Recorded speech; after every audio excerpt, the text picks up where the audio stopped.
Hello students, एक बार फिर से स्वागत है आपका मेरे चैनल बेसिक क्लास में।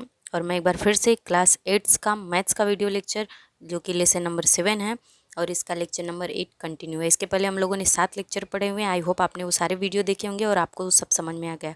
तो आज हम प्रैक्टिस सेट 7.3 सॉल्व करेंगे। तो चलिए हम स्टार्ट करते हैं। उसके पहले हम बता दें कि फ्रेंड्स, वीडियो को पूरा लास्ट तक ज़रूर देखिएगा और मेरे चैनल को अभी तक आपने सब्सक्राइब नहीं किया तो फटाफट सब्सक्राइब कीजिएगा ताकि मुझे मोटिवेशन मिले, मैं नेक्स्ट वीडियो बनाऊंगी। वैसे भी मैं वीडियोस तो बनाती ही रहूँगी क्योंकि हिंदी मीडियम का जो है यूट्यूब चैनल पे जो है कम वीडियो है और लोग मोटिवेशन के लिए सब्सक्राइब कम करते हैं, तो मुझे आशा है कि आप मुझे मोटिवेट करेंगे। चलिए स्टार्ट करते हैं। 7.3 क्वेश्चन दिया निम्नलिखित में से कथन प्रतिलोम विचरण कौन से कथन प्रतिलोम विचरण है। तो यहाँ पे हमें पहचानना है सेंटेंस को पढ़ के, वाक्यों को, कि इसमें कौन सा प्रतिलोम विचरण है। तो फ्रेंड, प्रतिलोम विचरण में एक मान बढ़ता है, एक राशि बढ़ती है तो दूसरी राशि घट जाती है, और प्रत्यक्ष विचरण में दोनों मान बढ़ते रहते हैं फ्रेंड्स। तो यहाँ पे हमें ये सेंटेंस पढ़ के ये बात पता करनी है कि कौन सा प्रत्यक्ष विचरण है और कौन सा प्रतिलोम विचरण है। तो चलिए हम इन चारों पॉइंट्स में से एक एक करके सॉल्व करते हैं। तो पहला पॉइंट दिया हुआ है कि मजदूरों की संख्या तथा उसके द्वारा कार्य पूरा करने के लिए लगने वाला समय। तो मजदूरों की संख्या बढ़ेगी तो कार्य कम समय में पूरा होगा, और मजदूरों की संख्या घटेगी तो कोई भी काम को करने में समय ज़्यादा लगेगा, क्योंकि ज़्यादा लोग काम को कम समय में फटाफट कर लेंगे। तो ये पहले में क्या होगा, प्रतिलोम विचरण होगा, क्योंकि मजदूर n बढ़ेगा तो t घटेगा। तो n is directly proportional, inversely proportional to t। तो इस तरीके से हम क्या करेंगे, ये हो जाएगा। दूसरा है पानी की टंकी भरने के लिए आवश्यक एक जैसे नलों की संख्या तथा पानी की टंकी भरने में लगने वाला समय। देखिए, एक ही टंकी को भरने के लिए हम 10-12 नल लगा देते हैं तो वो टंकी कम समय में भर जाएगी, और अगर हम कम नल रहेगा तो टंकी भरने में जो है समय। तो यहाँ पे n हो गया नलों की संख्या और t हो गया समय। तो n is inversely proportional to t हो जाएगा, यानी कि ये भी क्या है, प्रतिलोम विचरण है, यानी कि इन्वर्स वेरिएशन है। तो इस तरीके से हम क्या करेंगे, n इज इन्वर्सली प्रोपोर्शनल करके पानी की टंकी को भरने में लगा समय यहाँ पे ऐसे इंडिकेट कर लेंगे। तो ये भी क्या है, प्रतिलोम विचरण है। आइए आगे बढ़ते हैं। वाहन में भरे हुए पेट्रोल तथा उसका मूल्य।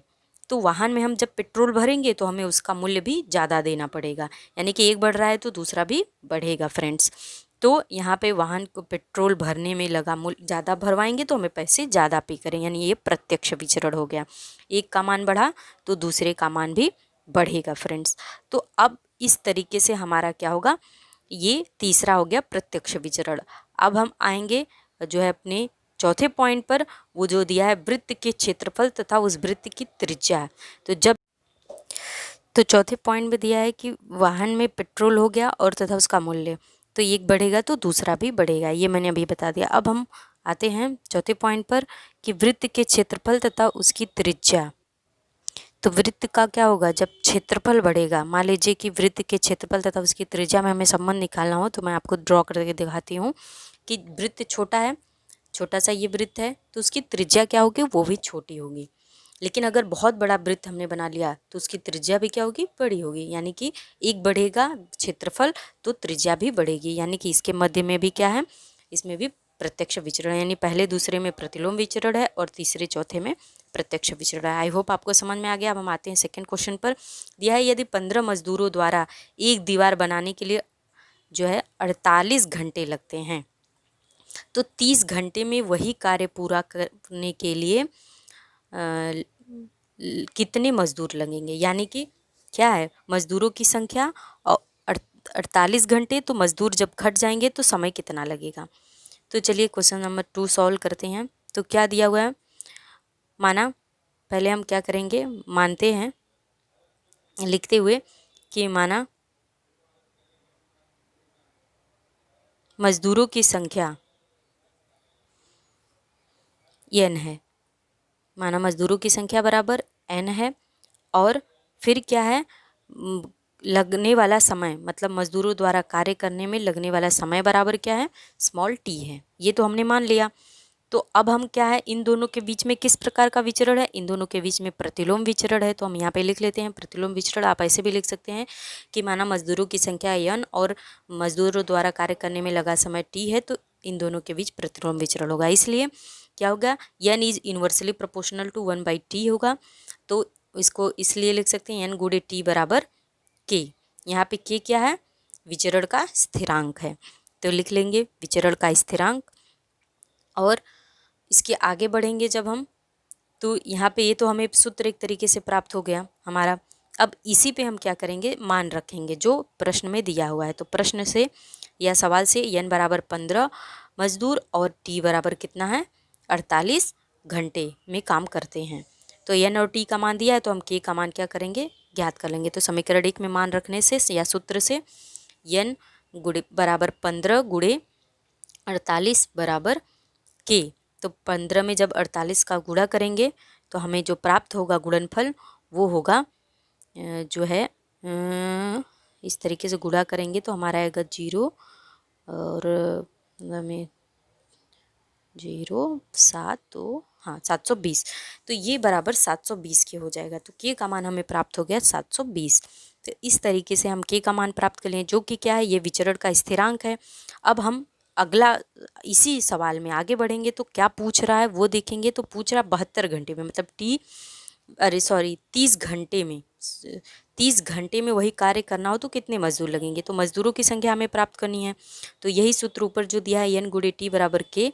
तो समीकरण 1 से n दिया है, इसलिए n गुणे टी बराबर के। तो n का मान तो पूछ रहा है, तो n गुणे टी का मान दिया हुआ है 30 और k का मान हमने अभी ज्ञात किया 720। तो n का मान ज्ञात करना हो तो n बराबर हो जाएगा हमारा, इसलिए n बराबर 720 बटा, ये जब इक्वल के इधर आएगा तो क्या होगा, डिवाइड हो जाएगा बटे में 730 बटा 30, 0 0 से कैंसिल, 3 दूनी 6 और 3 चौका 12 है 24। यानी कि n बराबर लगने वाले मजदूरों की संख्या 24 हो जाएगी। यानी कि 24 मजदूर जो है उसी काम को 30 घंटे में पूर्ण करेंगे। ऐसा सेंटेंस करके भी हम लिख सकते हैं। तो ये हमारा क्या हो जाएगा, आंसर हो जाएगा। आई होप आपको ये प्रॉब्लम अच्छी तरह से समझ में आ गया और आपने पूरा समझा, अच्छे से ध्यान से पूरा वीडियो देखा। अब हम आगे बढ़ेंगे, देखते हैं अब क्वेश्चन नंबर आगे क्या दिया हुआ है। अगला प्रश्न दिया क्वेश्चन नंबर 3 है। तो क्वेश्चन नंबर 3 का जो सवाल है वो है, सब बुक में देखते हैं, बुक में दिया हुआ है कि, तो फटाफट फ्रेंड्स हमारे जो है चैनल को सब्सक्राइब कीजिए। आइए पढ़ते हैं क्वेश्चन नंबर 3 क्या दिया हुआ है। क्वेश्चन, थैली में दूध भरने वाले यंत्र से यदि 3 मिनट में आधे लीटर से 120 थैलियाँ भरी जाती हैं तो 180, यहाँ पे 3 मिनट में आधे लीटर की 120 थैलियाँ भरी जा रही हैं तो 1800 थैलियाँ भरने में कितना समय लगेगा। यानी कि 3 मिनट में 120 थैलियाँ भर रही हैं, यानी कि समय क्या है, काम करना है जो कि समय के हिसाब से चल रहा है। तो एक बढ़ेगा तो दूसरा क्या होगा, घटेगा। तो यहाँ पे भी फ्रेंड्स अप्रत्यक्ष विचरण है। तो मान लीजिए समय क्या है, बराबर टी है और थैलियाँ या फिर नंबर ऑफ थैली तो n से इंडिकेट करते हैं। तो यहाँ पे कॉमा करके लिखेंगे थैलियों की संख्या, थैलियों की संख्या बराबर n है। ये हमने माना है, संख्या बराबर n माना हुआ है तो माना। तो इस तरीके से हम आगे लिखेंगे। तो थैलियों की संख्या n है और इन दोनों के बीच में क्या है, प्रतिलोम विचरण है। तो यहाँ पे हम लिख लेते हैं प्रतिलोम विचरण। तो आप समझ जाइए, आई होप आपको दिख रहा होगा प्रतिलोम विचरण, सॉरी यहाँ पे होगा प्रत्यक्ष विचरण, हाँ बराबर प्रत्यक्ष विचरण, इसलिए t is directly proportional to n हो जाएगा। तो एक का मान बढ़ रहा है तो दूसरे का मान बढ़ेगा। थैलियों की संख्या बढ़ रही है तो समय भी बढ़ेगा, ज़्यादा समय लगेगा, ज़्यादा काम करने के लिए ज़्यादा समय लगेगा। तो t is directly proportional to n हो गया। तो t बराबर k इंटू n हो जाएगा। तो ये हमारा समीकरण या सूत्र हो गया, जहाँ पे k क्या है, जहाँ पे k विचरण का स्थिरांक हो गया। तो इस तरीके से हम लिख लेंगे विचरण का स्थिरांक। तो आगे बढ़ते हैं और यहाँ पे लिखते हैं कि सवाल से, सवाल में क्या दिया हुआ है, सवाल में दिया हुआ है कि t बराबर 3 मिनट और बैग है नंबर n बराबर 120। तो यहाँ पे n और t, तो t बराबर 3 गुणे k इंटू 120। तो जब हम k का मान ज्ञात करेंगे तो k का मान हमें कैसे ज्ञात होगा, k बराबर 120 बटा 3 हो जाएगा, क्योंकि 3 इक्वल के इधर आएगा, सॉरी 3 बटा 120 हो जाएगा, इक्वल के इधर आएगा। तो वो क्या हो जाएगा, डिवाइडेड हो जाएगा। तो इसको कट करेंगे तो 3 × 3, 3 × 4 = 12, 40 हो गया। के का मान 1/40 हमें प्राप्त हो गया। अब हम क्या करेंगे, ये भी क्या है, विचरण का स्थिरांक है यहाँ पे या फिर अचरांक है, तो इस तरीके से आप लिख लेंगे इसके सामने विचरण का स्थिरांक या विचरण का अचरांक। तो आगे बढ़ते हुए लिखेंगे कि के बराबर, अरे अब पूछ रहा है कि यदि, सवाल में दिया है कि यदि, इसमें जो अगला प्रश्न है n बराबर 1800 यानी कि नंबर ऑफ थैलियों की संख्या 1800 हो तो टी कितना समय लगेगा। तो के का मान हमें 1/40 प्राप्त हुआ है, हमें पता है। तो n बराबर लिखेंगे, सूत्र क्या है, सूत्र है n × टी बराबर के इंटू एन है। टी बराबर के इंटू एन, तो टी बराबर हमें पूछ रहा है n के का बट 1/40 है और n का मान 1800 दिया हुआ है। तो 0 0 से कैंसिल हो गया, 4 × 4 = 4, 4 × 4 = 16, 4 × 5 = 20, यानी टी बराबर 45 मिनट लगेंगे। यानी कि उस 1800 थैलियों को या दूध की थैलियों को भरने के लिए 45 मिनट का समय लगेगा। तो हम आंसर में लिखेंगे कि 1800 दूध की थैलियों को भरने के लिए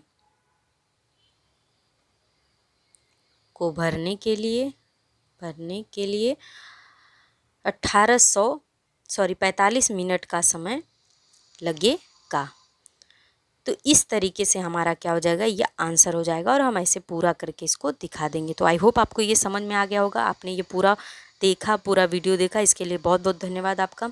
अब हम आगे बढ़ेंगे। अगला सवाल क्वेश्चन नंबर 4 है, जो कि इस प्रैक्टिस सेट और इस पूरे लेसन का आखिरी सवाल है। यहाँ पे भी देखिए, यहाँ पे दिया है 45 मिनट, उत्तर में भी आया। इसके पहले के उत्तर में 24 मजदूर आए थे और पहले सवाल में पहला और दूसरा क्या था, प्रतिलोम विचरण था। तो आगे देखते हैं चौथे सवाल को। किसी कार की औसत गति 60 किलोमीटर पर घंटा होने पर उसे कुछ दूरी तय करने में 8 घंटे लगते हैं। यदि वही दूरी 7.5 घंटे में तय करना हो तो उस कार की औसत गति ज्ञात कीजिए। तो यहाँ पे हमें किस प्रकार का विचरण है, प्रत्यक्ष है या अप्रत्यक्ष है। तो साफ दिख रहा है कि समय जब बढ़ेगा तो दूरी तय करने में समय कम लगेगा और समय जब घटेगा तो दूरी जो है ज़्यादा लगे। तो यहाँ पे माना क्या दिया हुआ है, माना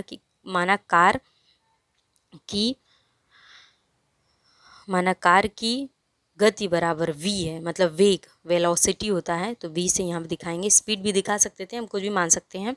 और दूरी तय करने में लगा समय बराबर लगने वाला समय बराबर स्मॉल t होगा। तो इस तरीके से इनके बीच में किस प्रकार का विचरण है, इन दोनों के बीच में अप्रत्यक्ष विचरण है। तो यहाँ पे सामने हम लिख लेंगे अप्रत्यक्ष विचरण, ऐसे लिख लेते हैं। प्रतिलोम विचरण या अप्रत्यक्ष विचरण दोनों सेम ही होता है, इसे इन्वर्स वेरिएशन बोलते हैं। तो प्रतिलोम विचरण, और आगे बढ़ते हैं। तो यहाँ पे क्या है, हम लिख लेंगे v is inversely proportional to, इसलिए v is inversely proportional to 1/t। तो v बराबर k/t या v × t बराबर k हो जाएगा। तो ये हमारा तो सूत्र हो गया, जहाँ क्या हो जाएगा, k बराबर विचरण का स्थिरांक हो जाएगा।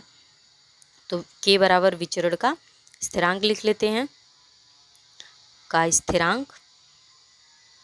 आई होप आपको ये समझ में आ रहा होगा और दिखाई भी दे रहा होगा, अच्छे से विजन हो रहा होगा।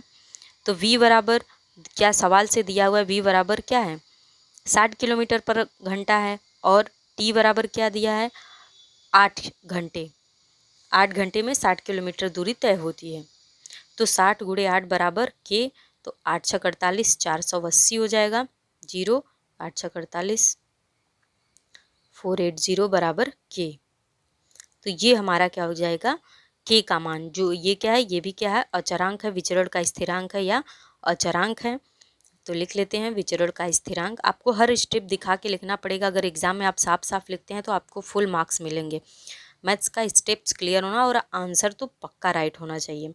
तो ये सब चीज़ों को ध्यान में रख के सवाल को लगाया करेंगे। तो प्रश्नानुसार क्या दिया हुआ है कि अगर वही दूरी 7.5 घंटे में, t मतलब 7.50, 7.5 घंटे में तय करनी है तो तो क्या गति होगी, v बराबर क्या होगा, मतलब उसकी वेलोसिटी क्या होगी। तो k बराबर हमें पता है, हमने पीछे सॉल्व किया था, 480 आया था।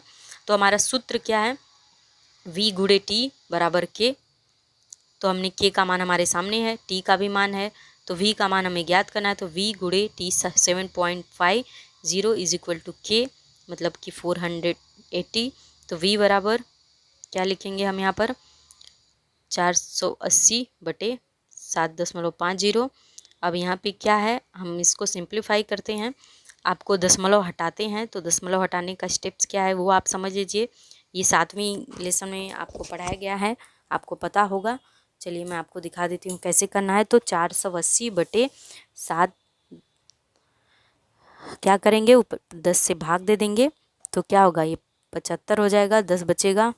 तो इसको इस तरीके से भी लिख सकते हैं, तो 480 गुणे 10/75। अब आपको ये समझ में आ रहा होगा, ये मैंने थोड़ा आपके लेवल से थोड़ा वो ले लिया, मैं आपको एकदम सिंपल स्टेप में बता दूं क्या, ठीक है। चलिए देखिए, ऊपर नीचे हम क्या करेंगे, 10 से गुणा करके दिखाते हैं आपको। इस तरीके से करेंगे तो आपको ज़्यादा अच्छे से समझ में आएगा। तो चलिए लिख लेते हैं, इसको हटाइए, देखिए क्या दिया हुआ है, 480 है, तो ऊपर नीचे हम क्या करेंगे, 10 से गुणा कर लेंगे, ठीक है। तो ऊपर 10 से गुणा करेंगे तो 4800 हो जाएगा, बटे ये दशमलव जब 5 के इधर आ जाएगा तो 75.00 हो जाएगा। तो यहाँ पे क्या होगा, वही चीज़ करनी है, बस ये स्टेप थोड़ा आपको शायद समझ में नहीं आता। इसके लिए 4800 बटे क्या हो गया 75। अब क्या करना है हमें, 4800 में 75 का हम भाग देंगे। तो जब भाग देंगे तो हमारा कितना उत्तर आएगा, 5 से ये कटेगा, नहीं 15 तियाँ 75, नहीं 15 से नहीं, 5 से हम काटेंगे तो ये 64 इसका उत्तर। 4800 में जब 75 से भाग देंगे तो इसका आंसर 64 आएगा। यानी कि जो 8 घंटे में क्या करता था, 60 किलोमीटर दूरी करता था, तो 64 वी का मान क्या हो जाएगा, 64 किलोमीटर पर आवर हो जाएगा। तो यहाँ पे देखिए क्या हो गया, समय घट गया तो स्पीड बढ़ गई। तो इस तरीके से क्या होगा, हमारा जो है ये आंसर आ जाएगा। तो यहाँ पे हम 64 में से जब 60 घटा देंगे, जो कि सवाल में दिया है, 64 में से जब हम 60 घटा देंगे तो 4 बचेगा, यानी कि 4 स्पीड जो है 4 किलोमीटर पर घंटा की क्या है, बढ़ रही है।